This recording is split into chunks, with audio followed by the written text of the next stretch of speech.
So the Vipallasa Sutta, a sutta on fabrications, I should point out that, like most of my Dhamma articles, they're based on Thanissaro Bhikkhu's translations, and most of those are from Access to Insight website, and he has a website now too that's kind of a mirror of that, called dhammatalks.org. And there's also 90% of my articles are based on his translations. And as I state, I think almost in every article, that I make contextual edits to minimize repetition. If you think that the repetition that's left is a lot, you read the original. And to maintain contextual relevance to dependent origination and Four Noble Truth, and also to modernize the verbiage a little bit. And the reason I'm bringing this up now, in Thanissaro's translation, he uses the word perversions as opposed to fabrications, which I found odd and a little bit confusing, because that word is not, I haven't found it used anywhere in either his translations or any other reference that might be appropriate. The reference is to fabrications. If you look up even a dictionary definition of perversions, one of the descriptors will be fabrications. The meaning is pretty close to the same, though. In that way, a fabrication or a perversion is a concoction or a putting together of disparate and non-related facts in quotation marks, and then coming to a conclusion from that. And so the Buddha awakened to, as stated in Dependent Origination, from ignorance as a required or a requisite condition come mental fabrications. You could, as nearly accurately say, from ignorance as a requisite condition comes perverted thinking in that way. But consistently throughout most of the literature, the word that's used, or the two words that are used, are fabrications or mental fabrications. So it's really just in that idea of maintaining consistency and not create further confusion as to, is there a difference between perversions and fabrications? And I hope I didn't create more confusion with that, that description. That's interesting. Yeah, and since I'm going this far, I might as well say that, and I think those of you that have been reading my Dhamma articles realize this, that there's a difference between a scholarly translation and the charge behind that, meaning that when you're doing a scholarly translation, your charge is to be as close to the original, which is sometimes Pali, sometimes it's German, sometimes it's even Chinese that the translator's using as a base. But there's no translator that can't help but moderate that based on their own understanding of what the Buddha was teaching. And if you look at all the different schools, the conclusions that many people make are quite different and often significantly different. I found that Thanissaro Bhikkhu's translations are the most consistent in their exposition, but also consistent with what the Buddha taught.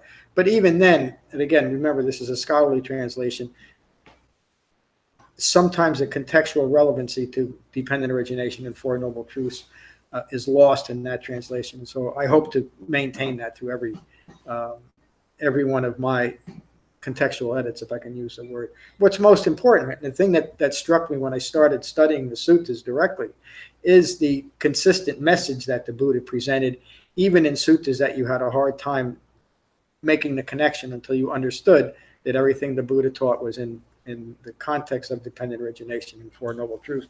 And of course, this is no exception. The Vipallasa Sutta, Fabrications. The Buddha's words: friends, there are four fabrications of perceptions of the mind, of views. Those three characteristics refer to a singular quality of a confused mind. These four fabrications are confusing permanence with regard to impermanence, confusing pleasant with regard to stressful, confusing self with regard to not self, and confusing the attractive with regard to what is unattractive. So the point that's being made here is that in reality, there's no connection between pleasant and unpleasant, attractive and unattractive, stressful and not stressful, and as we could take it further, not self and self.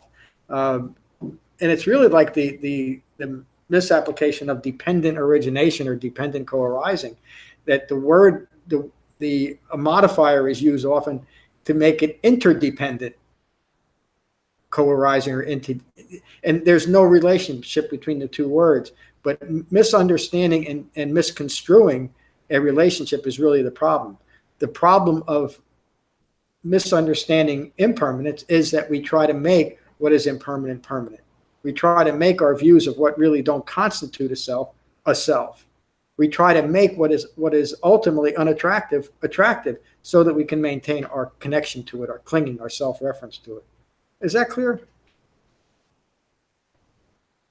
Please tell me if it's not, because I'm hoping to make it more clear, not more confusing. It sounds like very much like a perversion. Yes. Like really a perversion. Yep. And in that case, I guess the word is more appropriate. But when you think about it, we're fabricating an understanding or misunderstanding of permanence and impermanence, because we're tying together things that are not meant to be related to each other. Impermanence is simply impermanence. You can't find any permanence in impermanence. You can't find any self and not self. You can't find any attractiveness in what is unattractive, unless you change your view. You go from a wrong view to a right view. Conversely, in the saving grace, if I can use the religious term, we can go from wrong view to right view by seeing these things clearly. That's the point of the sutta. And that's why I think it's such a wonderful sutta. Yeah, to me, it looks like if you come at this concept of fabrications for the first time, it would, on first blush, be easier to use the word conversion. Fabrication. Okay, Tanasaro, I guess you're right. Yeah, I think you're not here. Because it takes a while to get to the underlying is of fabrications. Whereas perversion is like clear, yeah, it's just perverted. I think you're absolutely right, and I would bet that that's why Tanasaro used it. And again, it's not consistent, but yeah, fabrications. One of the reasons why I'm teaching this is fabrications can be misunderstood, but everybody understands what perverted thinking would be. So, but I'm going to stay with fabrications because it's more consistent. I've never heard it said as perversions in like any of the things. Always mental fabrication. I think perversion, just repeating it, but it gives it that juice. Yeah. And yeah, in that way, it is a little bit more accurate. Malappropriated. Yes.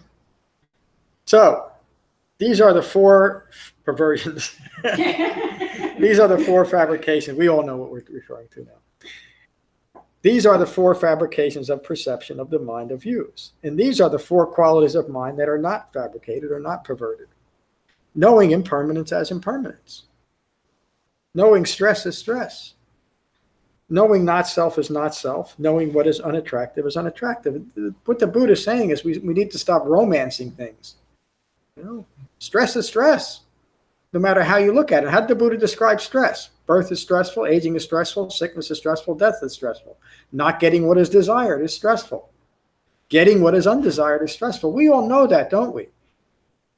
But we don't want to know it. We don't want to know stress is stress. We don't want to admit that what is stressful. Because all of those things we feel like we have no control over. And because we've now created a self-referential view in our life, we feel like we need to have control over it. But like the Buddha says in the Anatta-Lakkhana Sutta, if you don't have any control over it, how could it be yourself? How could it? Doesn't make any sense. These are the four qualities of mind that are free of fabrication. Perceptions, the mind, and views are fabricated when perceiving permanence and impermanence, when perceiving pleasure in what is stressful, when perceiving self in what is not self, when perceiving attractiveness in the unattractive, which is really the heart of the problem, isn't it? It's what follows from a mind rooted in ignorance of the way things are. These beings that do so are destroyed by wrong view. These beings have lost their minds. These beings are bound to ignorance, and these beings will find no rest, wandering aimlessly from birth to death. Another word that's often used from that wandering aimlessly is wandering aimlessly in samsara, which is related very closely to the word sankhara. Sankhara is the Pali word that can mean fabrications, perversions, concoctions, wrong views, conditioned mind. And so you see how it's all interrelated and how the context is so important to understand what the Buddha is actually teaching. However, when awakened ones are present in the world, they bring light into the world. They teach the Dhamma that brings an end to stress. The wise will listen and regain their senses. The whole purpose of the Dhamma, isn't it? So that the wise will listen and regain their senses. They'll go from wrong view to right view. They'll go from suffering in the world to being free in the world. Let me read that just because it leads right into the next sentence. The wise will listen and regain their senses. They will clearly know impermanence as impermanence, stress is stress, and the unattractive is unattractive. Having developed right view, they abandon ignorance and bring to cessation all confusion, all deluded thinking, all stress and suffering. The end of that sutta. Thank you. That's quite a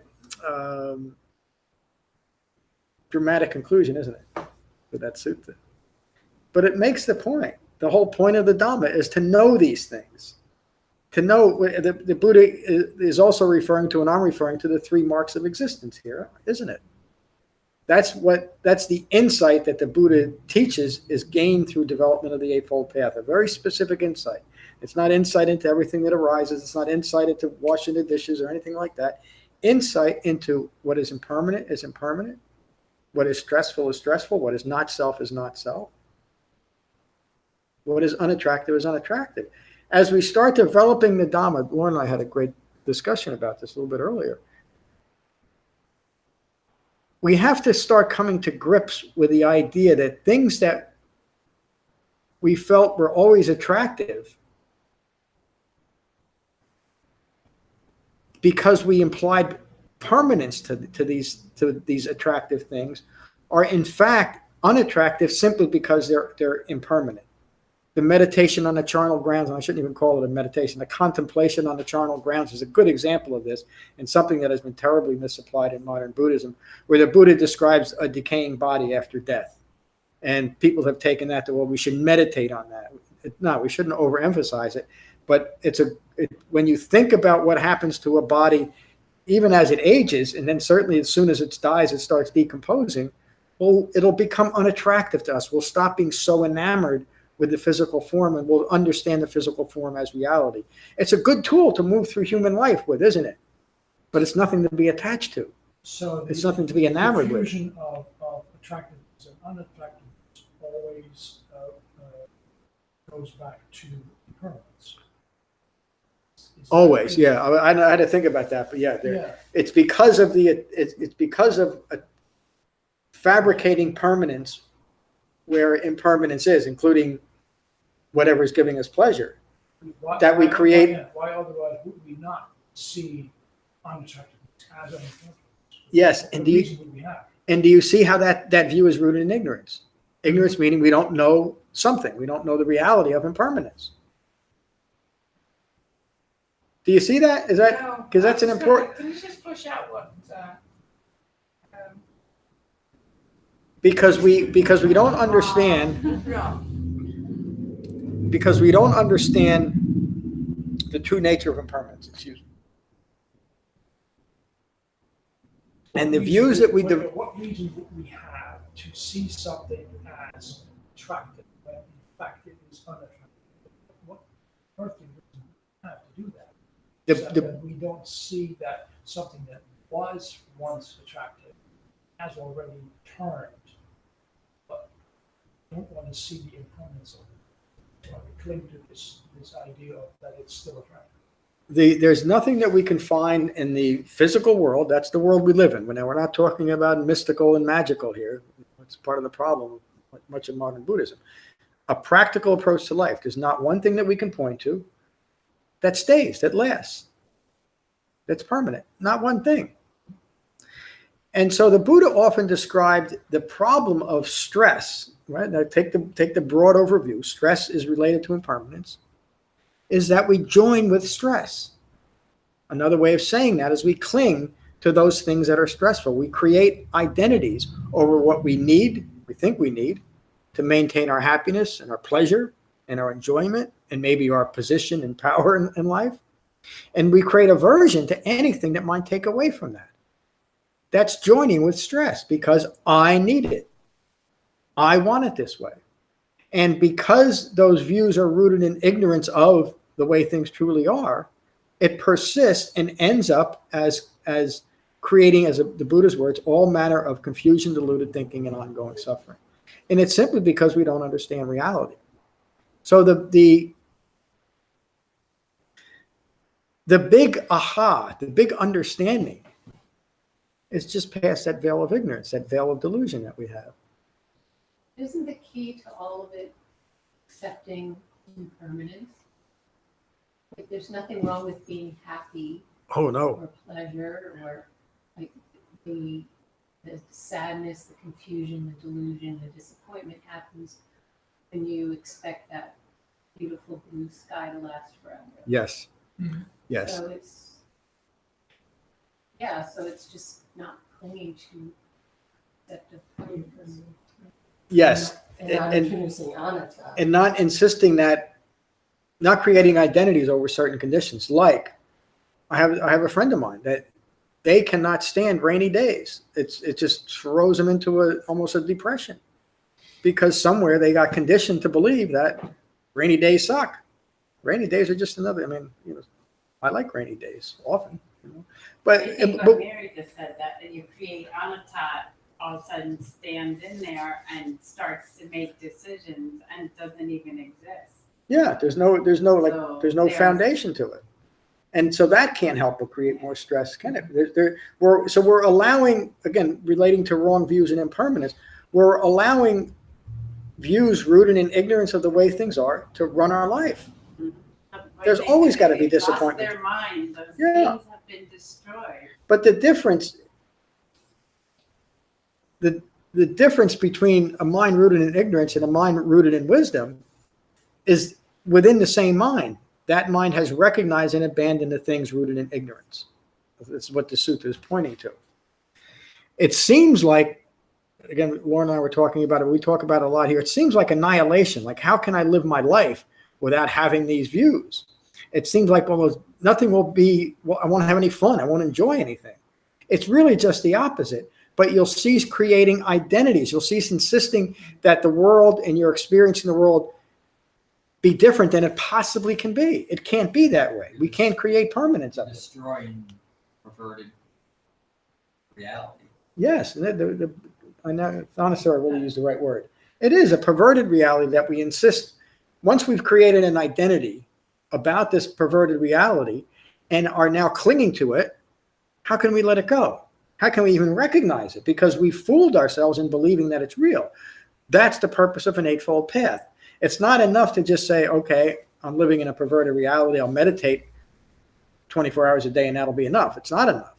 In fact, I just came across an article that finally got into the medical aspects of improper meditation, and it showed very conclusively that meditation is nothing to be taken lightly. Many people have gotten very ill from just meditating. That'll be another talk. We need a framework rooted in a well-concentrated mind to recognize the nature of our own delusion or our fabrications or our perverted thinking. And so it doesn't mean that when we let go of all these wrong views, the world ends. Look at the life of the Buddha, but look at anybody, look at your own lives as you've developed the Dhamma, and you've become much more calm, much more peaceful, much more involved in your life, but much less attached to situations and outcomes. It occurred to me that it's a process of, maybe like this, but it's a process of subtraction. And the who we are is what's left when the things that need to be subtracted or eliminated or renounced, whatever the word is, that's who you are. Is after all that is gone, what is left is that non-reactive, not attached to impermanence, not introducing anatta, having thoughts under control so that the suffering is not occurring. So it works in my head, then it's a subtraction. It's left. Yeah. Not annihilation, but what's left. Yeah, that's a perfect description of it. I would say along that line and what you were talking about something when you said when you and John were speaking about and it was reminding me that once we start to go into the proliferation or joining that which is impermanent. So there's these moments of experience, but we're clinging and joining them and making them seem like they're permanent and contiguous. Like there's a contiguous self, right? That wants more ice cream and chocolate cake, as you know, and that needs all that. But that's dead. Like I love where he says those beings were destroyed, they've lost their minds. So it's the opposite. Like so we're not sometimes it feels like annihilation. There's this jig that like when you let go of something, but I think we've all had experiences of it, of it's so much more alive. We're actually dead when we're in the perverted state. We're missing so much of what's going on with our push and pull and you know, no rainy days and like that's crazy. Like you just locked yourself in a prison. I mean, I've been there for sure, you know. I don't like to drive on 611. That's like Still? you know, it's like a hardened beer, you know. John knows that. Like, it doesn't matter. Like, so it's like you can have a little bit of lightheartedness about it too, and let go. But so the truth is, absolutely, I think you know we've all had the experience of when we can let go of that is so much more rich and vibrant and vitality available. So It's almost like you don't even have a choice of letting go because it's impermanent. Yeah, but wrong views Yeah, maintain but- those, yeah. maintain the, more use the word contiguous, the continuity. And so it seems like it's real because I got the same view I had. And because we've identified now with the views, we have to maintain the views. Anything that comes along now that will challenge the view is something we don't want anything part of. And that's really the biggest problem with developing the Buddha's teaching because it challenges our views. It takes us from wrong view, a view rooted in ignorance of Four Noble Truths, characterized by fabrications or perverted thinking, to a mind free of that, free of any fabricated or perverted thinking, and just simply present. I mean, the big reward, and it's really what everybody wants, the big reward in the Dhamma is to simply have a meaningful experience, a mindful experience of life as our life unfolds. And think about that. What else could you want? What else is there? I mean, the Buddha teaches that along with, he said every human being needs four things along with his Dhamma, along with the awakened state. We need food, shelter, clothing, and medicine. We do. So this isn't a way to kind of just float around the cosmos. It's a practical way of living in the world without the need to have Imelda Marcos' shoes. Everybody, that's a strange reference, isn't it? Does anybody know what that reference is? Yeah. She had 10,000 pairs of shoes and she still wasn't happy. We learn to live in a very practical, mindful way, free of the need of our life to be any different than it is right now. Isn't that remarkable? And it took an awakened human being, a rightly self-awakened human being, to figure out how to do it by recognizing and abandoning all fabricated or all perverted views. And it's just that simple. It's just that direct. It's just that way. It's just that there.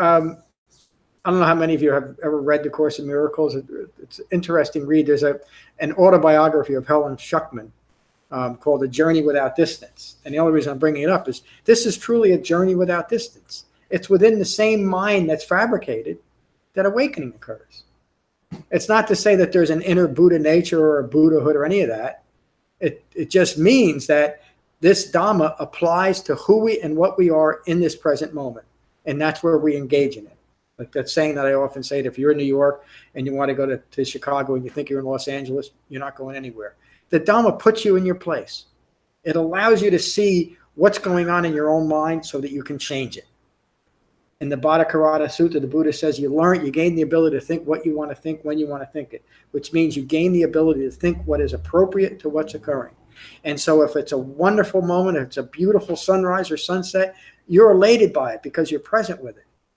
But when the sun sets, you're not upset. You don't need it to be any different. You're simply present. And now it's evening, and now it's morning, and now it's the next day. And now there's no more chocolate cake, and now the car broke down, and now I got a new car, and now I met a new friend, and now I lost a friend. It's all part of life. Birth, sickness, aging, and death, not getting what you want, getting what you don't want. That's part of life. But we don't need it to be any different because I've let go of all wrong views that it can be different. So that's maybe that I should conclude with that. Maybe the most powerful single understanding I ever developed is that I can't make it any different. It's already occurred. It's already here. And then from that thought, it truly would be insane or fabricated to think that I could make it different. What I can do is attend to my mental, physical, and Dhamma-related needs as life occurs, meaning engage in right effort, and I can escape all of that.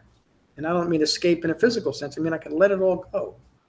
I can put it all behind me, all those fabrications. That's what the Buddha's teaching here.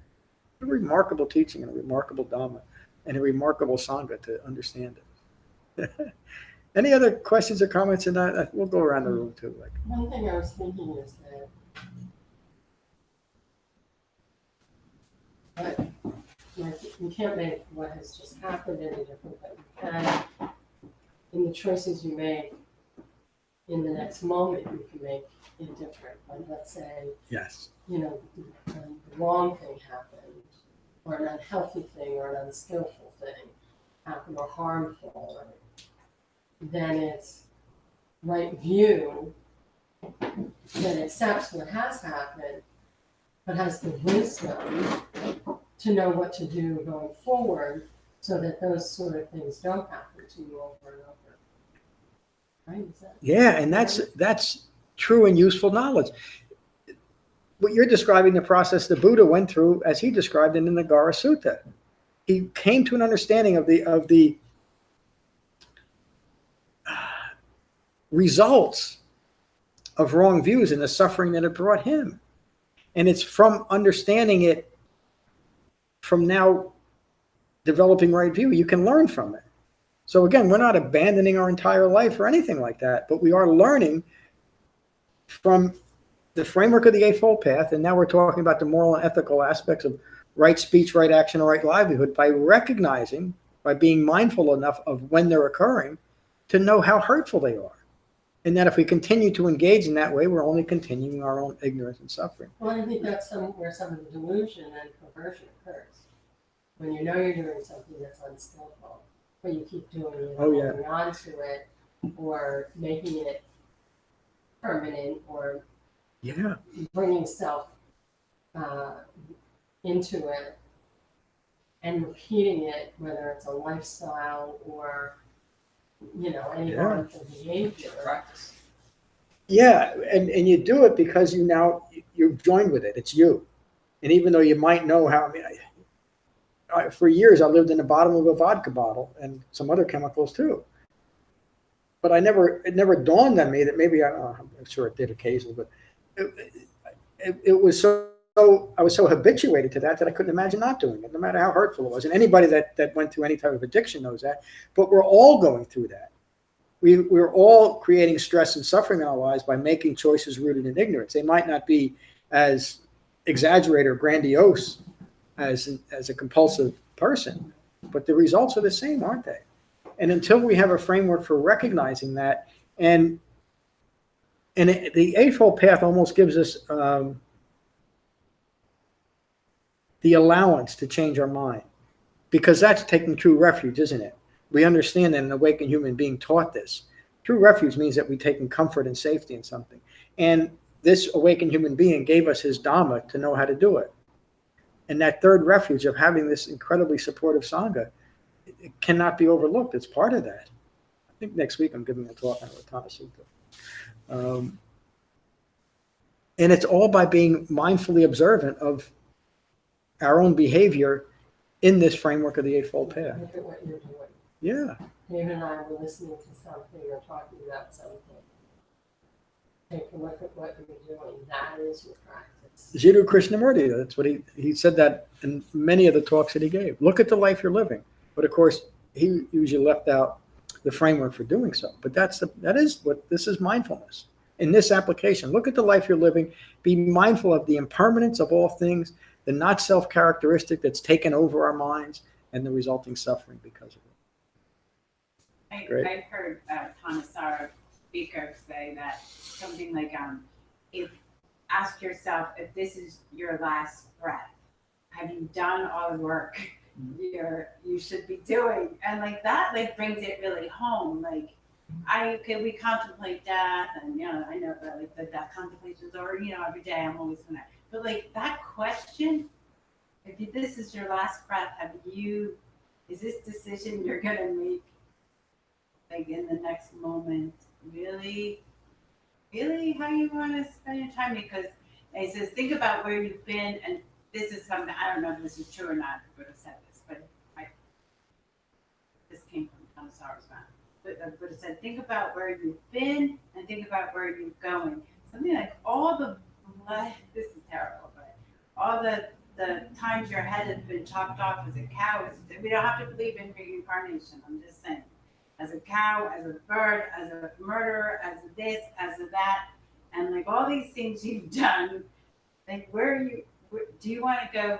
Still stay in that cycle of life, because we don't really want to see the suffering. I know that sounds crazy, and that sounds mystical and stuff, but do you want to really, like, I don't think I know that I don't want to look at my suffering consistently. I would like to think that I would. I don't have to go back to being a rooster in the past life if that ever happened, but it's just like it's only talking about being stuck in samsara in a sense. But samsara doesn't sound so bad when you're eating cashews and chocolate cake and you've got a lovely house and a lovely wife. So like sometimes these horrific themes help me. But it's the next moment. You started your next moment knowing whether you're on the path or not. Yep. So it's the same whether you look at dependent irradiation as 3 lifetimes or 1 moment. It's really that next moment you have an opportunity to know whether you're on the path. Yes, that's the important thing. It's right now. It's immediate. Yes, you do have that, but sometimes I think I'll wait for the next moment. Well, but again, that's the common problem, or that's why we need to integrate the Eightfold Path, because we'll continue to delude ourselves. Yeah, that's the fabrication. You're allowing the trick to obscure the reality. Yeah, awakening sounds like a good idea. I'll do it tomorrow. I'm enjoying myself too much right now to awaken now. Tomorrow's a good time. That's great. David, how are you tonight? Good to see you. Just think these little quick suttas are just right to the point that aggregates what you are, that to do anything but to see them as what you are, what you're made up of. That's the fabrication. Yeah. And moment on the cushion, have those glimpses of the true reality. It's when you're truly present. And then when something bubbles up, that's just a reflection of the fabrication. So when you get off the cushion, you start seeing those moments as that stringing together of your life. Yeah. So the practice, I mean, it really does develop that wisdom to not just recognize it, but then just to start living it. Yeah. And it's not perfect because it's a path, it's a practice. So I look forward to getting on the cushion and getting off the cushion and living within that framework. Yeah. Much easier. Thank you. You're describing joyful engagement, aren't you? It is. It's just remarkable. This work is. I keep saying it's simple. It is simple. It's hard at times, but look at the rewards. You actually get to live a life. Thank you, Lorna. Good to see you this evening. It's good to be here. I can relate to what Maury was saying, that should delay the happiness until tomorrow. just go with the flow and start the work tomorrow. We have a bit more in common than I thought. But I listened to this sutta on Saturday, and since then I can't tell you how many times that I reflected on what brings you pleasure, brings you stress. It's just the flip side. The further pleasure you go down that road, the bigger the bump at the end. Mm-hmm. And I've thought about that many times since Saturday. It's sort of really made a big difference in the way I'm thinking, and which is ultimately really understanding reality, which we delude ourselves from. Remember that, Maura? Yeah. I exaggerate a little bit, but to make it I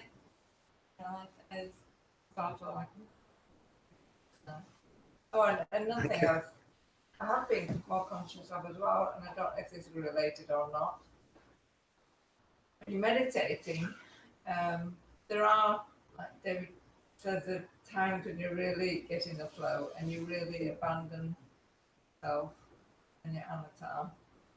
But a lot of the time, there's a thread of anatta still there, and I'm seeing more clearly how how even disruptive to my mind that thin, tiny little bit of thread is, that is just won't, you just always can't quench it, even on the meditation cushion. And I have been a little bit more conscious of that, and understanding of trying a bit harder on your cushion to really get it out of your mind. I mean, you can only try a bit harder, and not criticize yourself, but just understand that little bit of thread is exactly a little bit of thread that's got to go. And so I've been working and understanding that since Saturday, and I don't know if that's related or not, as I said. Oh, it's related directly. Thank you. To recognize that even a little remnant of ignorance is still going to create some stress in your life. That's remarkable. That's the insight we're looking for. If me or someone else told you 3 years ago that it's ignorance of Four Noble Truths that's causing all your trouble, you'd think that was the most insane thing you ever heard. But now you have the context for recognizing even a shred of ignorance. The Buddha might say it this way, that the wise know even the danger, in even the most minor transgression he's referring to. And again, it doesn't mean that there's something wrong if there's still a shred of ignorance. It just, we're fortunate, and it should encourage our joyful engagement to be able to recognize that we can continue to move forward, and we have a framework for doing it. Thank you. Rob, good to see you tonight. Good to be here. Yeah, glad I was with this. The whole ideas of fabrications have always been kind of a vague thing. Yes, I've heard of it many times, but this really lays it out. Yeah. I was surprised to see in that last 4 lists that, and the last thing he mentions is attractiveness and unattractiveness, because they're really both parts of wrong beauty. Yep. To be attracted, I mean, it's clinging or aversion. Yep. That's what it signifies. Yeah, that's right. I'll have to chew on that a little bit. Thank you. Yeah, that's the essence of clinging. we don't recognize it. We're clinging to stress. We're joined with stress, whether we see it as unattractive or attractive. It's still, the results are the same. But it showing up as the last thing, it kind of means that you're trying to go back to the text now. That one is better than the other. But it actually isn't. Yeah, the sutta is saying that it's basically the same thing, that you have it confused, and there's not even a relationship. Let's use the word permanence and impermanence. There's not even a relationship except in the negative. This is why I say the Buddha taught via negativa, to show what was a wrong view. But just because the opposite of there's no connection except in the difference between wrong view and right view. The opposite of a wrong view is still a wrong. Yes, that's right. Yeah. And there's the feedback loop the Buddha was talking about in the Nagara Sutta. And a self-referential or self-reflective view wants to see things that way in competition. Or, okay, if I can't have this, then I'll have that. Well, guess what? If you want to be stress-free, you can't have any of it because it's all rooted in wrong views. Thank you for that, putting that out. It's great. Kevin, good to see you tonight. Good to see you, John. Here. Appreciate the talk. I'm glad you're here. Helen, good to see you tonight. Thank you, good to be here. The thing that strikes me is a discrete space between opposites. Lao Tzu has all of these beautiful quotes, and they usually are based on opposites. Not seeing is seeing. And David said something about he treasures the time on the cushion and off the cushion. And just those moments in between, right view, wrong view, off the path, on the path. And so it's that little tipping point to be non-reactive, but to have a choice. So we can be non-reactive about something, but we're actually making a choice, which is an active thing to be where we are. So it's that discrete little space in between, which is the middle way. What a great way of putting it. That you're describing the term stream enter is always a little bit difficult to describe, but you're describing it. Whether you're in the moment experiencing the results of wrong view because you're mindful of right view, you understand it, and you understand you're in this process of awakening. Then it's all meaningful, isn't it?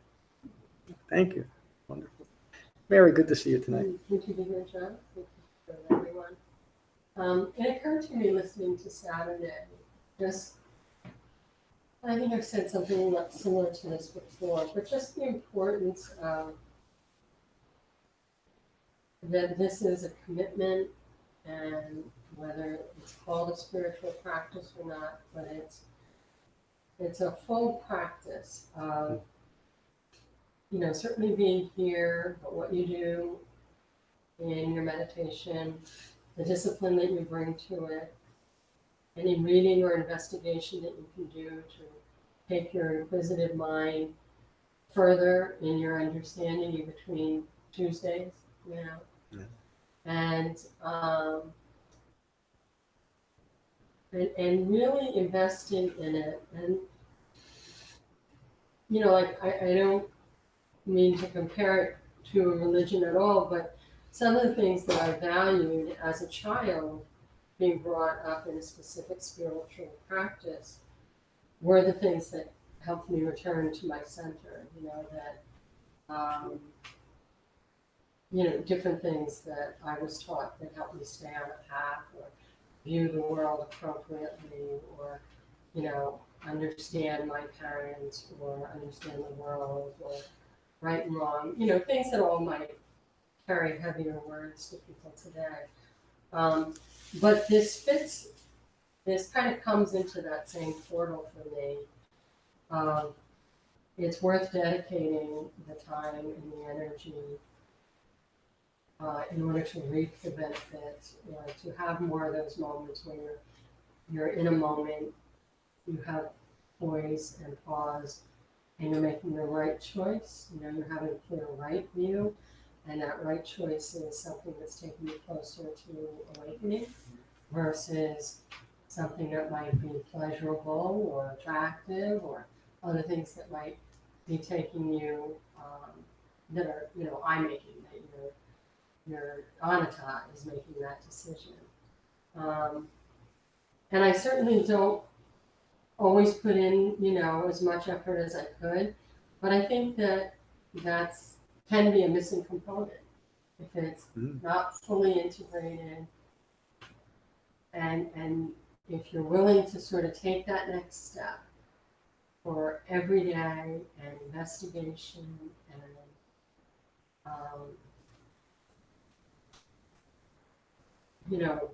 just a real effort, real right effort about this whole practice.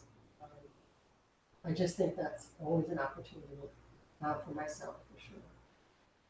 Yeah, for all of us. Thank you. I think the Buddha is also referring to here. You mentioned it, the spiritual practice. He's also referring to recognizing things that are outside of his Dhamma that don't lead to the goal of awakening. To see those, to see the unattractive in the attractiveness of that too, and recognize that. It's just as important. Thank you very much. Natalie, good to see you tonight. I'm glad you're here. Mary Beth, good to see you. Yeah.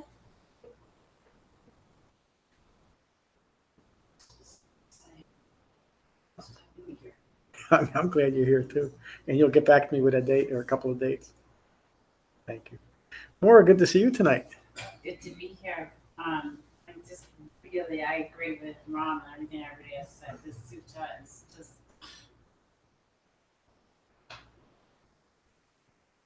really crystal clear. Again, I think, and you had to edit it down, so thank you. I've heard the parts of it and such on. I just love how clear and simplified. Very succinct. So, yeah. And I guess, I know I joke around a lot, that's really whatever, old stuff. But, maybe some view about sounding so, like I got, one's got it all together. And so that being said, I do take this practice very seriously, and I find that, in fact, over the past few months, and without, at the risk of anatta speaking, so the practice, just watching the fruits of the practice, really blossom in a beautiful way in daily life, has been surprising, because sometimes it feels like that's not happening. But just like so anyway, I would say in the morning I usually kind of really focus in during my sit, after my sit, like what aspect of the path I really want to kind of keep mindful besides all the other mindful, wakeful path, But really, okay, kind of seeing the day and how does that play out, and seeing more clearly my relationships throughout my daily life and the contribution that I bring positively. So I can't see really reality as it's unfolding because I have some view about what I need to get done or what somebody else needs to do, and so this. You've said it so many times, John, but the piece of just watching unfold any resistance to what is unfolding in myself or in another person, wanting that to be different, and just kind of meeting what's arising with a sense of open-heartedness. And And I was trying to think of how I could make it succinct because I was thinking about just an incident that happened at work today with a resident who was she was in distress. And I know sometimes that our views, my fabrications or perversions, I think all of us have it because of our conditioning of what's right and wrong. This shouldn't be happening. That shouldn't be happening. Rainy days or sunsets, even a sunset. Who's to say a sunset is beautiful? That's our conditioning. Like, for somebody else, that sunset might not be beautiful. But so in this case, there was, could have been a view of somebody being not caring about a woman who was in distress and crying out. And like being open to kind of just like letting go of that view. So at the same time, being able, so I guess what I'm saying is I had a view that something shouldn't be happening, somebody should be doing X, letting go of that, and still the action to meet that pain and suffering and what needed to be done was so natural. Like, so sometimes you think like if you let go of a view, like, are you going to be passive? But instead, there was like just that kind of natural action. My hand gets hurt, you pick it up, kind of. And then a real sense of like tenderness towards all the other people involved. And I kept thinking about that. Like, not kept thinking, it was popping up in my meditation. Yeah. So letting go of views still allows one to act a lot more cleanly to meet suffering when it can be allayed.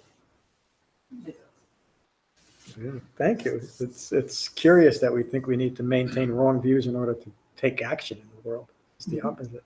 Russ, good to see you tonight. Yeah, I think one of the biggest things I've learned in recent months is about impermanence. That is to know that. Yeah. Just stop trying to make things happen the way you want them to happen. Free. Like when you go through bad stuff or bad things happen, it's impermanent. It's not going to last forever. And the funny thing is, happy times, good times, I think, well, the downer because it's impermanent, it's not going to last, but it actually makes you enjoy it. Yep. Good. Yeah, thank you for that. Yeah, we appreciate what's occurring because it's occurring, and when it's good, it's even better. Liz, good to see you. I'm listening to everyone tonight. So it's another reminder of making choices about becoming. What am I going to become in this moment? And that's a good one to remind. Yeah. What am I becoming in this? Yeah, for all of us, we might as well become awakened in this moment. Hence the name of the book. Thank you all. There was two quick announcements. I can only think of one. Our retreat's coming up September 20th to the 23rd. If you're going, please register as soon as you possibly can. It helps me with the logistics, etc. And financial anniversaries I have to meet. What was the other one? Yeah, something with the app. No, but now that you said that, I would appreciate any feedback if you come across something. I'm in the process now of setting up the website so it's more conducive to the app and how it displays on a smartphone, and that's going to take me a little time. But any suggestions you have, just feel free to send them to me. That'd be great. And I might be asking one or two of you to look at I have to put it out to the group. I kind of rewrote. I rewrote more or less the page for new visitors. And if any of you want to read it and send me some feedback, David, but from all of you, I really would appreciate it. The point is not just for beginners. It's really for anybody who gets to the website to start there, and that page would point them in the right direction, because the website over the years has grown to There's 400, more than 400 talks, more than 300 videos linked, and over 250 articles. So, and it's got, yeah, it is. Thank you. And if it wasn't for preparing for a class, now 3 classes a week, most of that wouldn't be there. So it's really all of your creation. So thank you all for that. The app actually looks very clean, but on the phone, I find it much easier to navigate. Except It should be. Confirm what today's class was about. But Well, you got me thinking more. I might put that up. You don't need another layer of that. But I might. you are a newcomer and you're trying to see I what might put you something want up to for read that. up on it.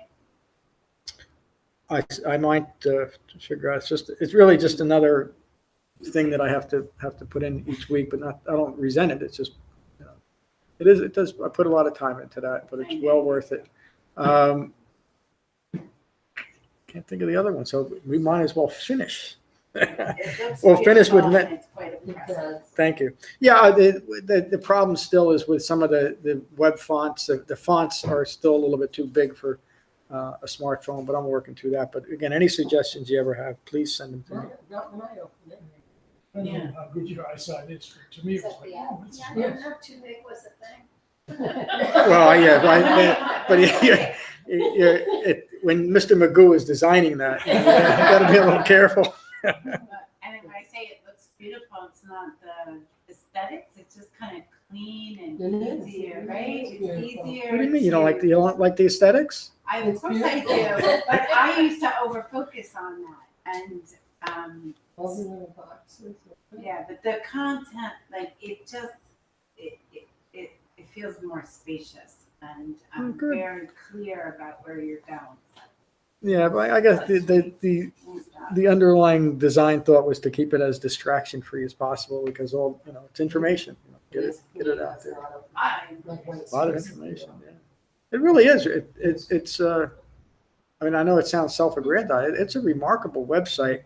I know I said it to Moore. I wish I had come across this website 20 years ago. I would have said. Never made it at your house. I Back up the time machine. Yeah. There was a guy. He was 22 when I saw him. There's some obsessions that are good, I think. We appreciate yours. Being obsessed with the Buddhist Dhamma is, I think, a good thing. Let's finish with Metta as we always do. So find your relaxed meditation posture and gently close your eyes and gently close your mouth. And take a moment to become mindful of your in-breath and your out-breath. These are the Buddha's words on Metta from the Karaniya Metta Sutta. This is what should be done by one who is skilled in goodness and who knows the path of peace. Let them be able and upright, straightforward and gentle in speech, humble and not conceited, contented and easily satisfied, unburdened with duties and frugal in their ways, peaceful and calm and wise and skillful, not proud or demanding in nature. Let them not do the slightest thing that the wise would later reprove. Wishing, in gladness and in safety, may all beings be at ease. Whatever living beings there may be, whether they are weak or strong, omitting none, the great or the mighty, medium, short, or small, the seen and the unseen, those living near and far away, those born and to be born, may all beings be at ease. Let none deceive another or despise any being in any state. Let none through anger or ill will wish harm upon another. Even as a mother protects with her life her child, her only child, so with a boundless heart should one cherish all living beings. Radiating kindness over the entire world, spreading upwards to the skies and downwards to the depths, outwards and unbounded, freed from hatred and ill will. Whether standing or walking, seated or lying down, free from drowsiness, one should sustain this recollection. This is said to be the sublime abiding.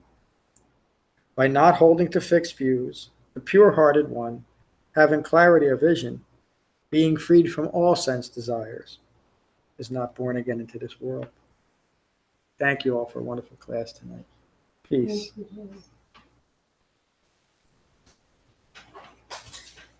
Kevin, don't run out. I won't.